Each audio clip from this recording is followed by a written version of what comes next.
Ex-Menteri Perdagangan Tom Lembong ditetapkan sebagai tersangka dugaan korupsi saat menjabat di era Presiden ke-7 Joko Widodo. Mas kembali diperiksa di Kejaksaan Agung usai ditetapkan sebagai tersangka dan ditahan pada Selasa 29 Oktober 2024.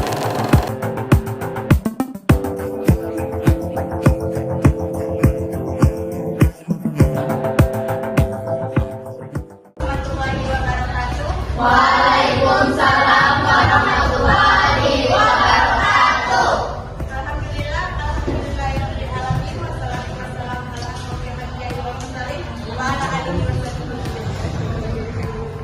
Sebelumnya saya akan presentasi kepada teman-teman yang sudah mendapatkan materi pelajaran ini.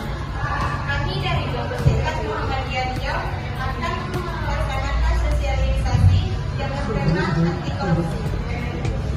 Jika kita menanamkan diri kita dengan sifat jujur, maka itu tidak akan terjadi korupsi. Contohnya saja semisal ya, contohnya kalian pergi ke kantin, kalian beli gorengan 5 bayarnya 3, itu sudah termasuk kita tidak jujur.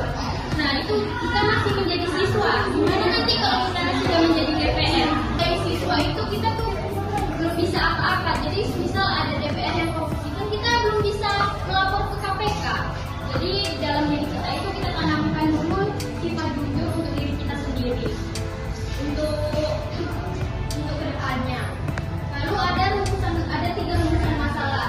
Yang pertama itu bagaimana peran pemuda dalam upaya pemberantasan korupsi di Indonesia. Nah yang sudah kakak bilang tadi, yang pertama itu kita tanamkan diri kita jujur. Lalu kita kan pemuda penerus bangsa. Jadi nanti yang jadi DPR, jadi MPR, jadi presiden itu kan anak-anak muda kita. Jadi kita tanamkan jujur di hati kita. Lalu yang kedua itu apa saja tantangan yang dihadapi pemuda dalam mengadvokasi pemberantasan korupsi. Jadi kan kita ini sudah di zaman canggih ya. Partisipasi pemuda dalam gerakan anti korupsi. Nah yang ketiga ini bisa dijelaskan nanti oleh kakak-kakak ini.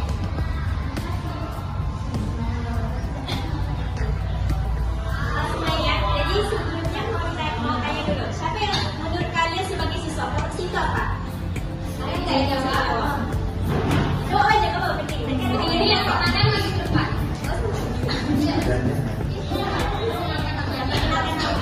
Ada nggak yang tahu menurut kalian sebagai siswa korupsi itu apa? Pemahaman kalian aja sendiri. Dan yang Siapa yang tahu pemahaman aja? Perkenalkan, nama saya Gracia dari kelas 12 TKP. Apa lagi kak? Korupsi. tahu nggak? Belum dapat sendiri. Iya, apa? Korupsi itu kayak penyalahgunaan dalam sistem keuangan. Ini ada strategi efektif. Jadi di sini seperti infrastruktur, pendidikan, dan kesehatan. Yang kedua yaitu merusak moralitas dan etika masyarakat. Korupsi menormalisasikan perilaku tidak jujur di masyarakat ketika para pemimpin atau pejabat mengikuti korupsi, masyarakat cenderung meniru perilaku tersebut. Yang ketiga yaitu merugikan lingkungan.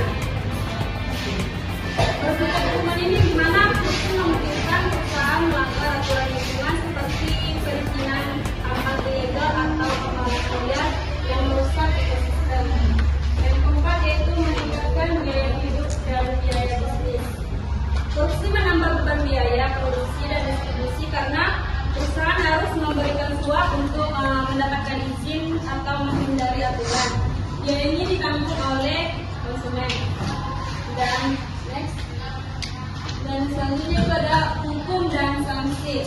Di sini ada hukum dan sanksi bagi pelaku korupsi. Yang pertama yaitu terkena undang-undang anti korupsi. Yang kedua jenis sanksi bagi pelaku korupsi.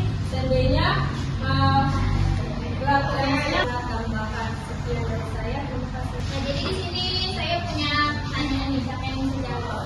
Coba sebutkan contoh korupsi yang ada di lingkungan kita.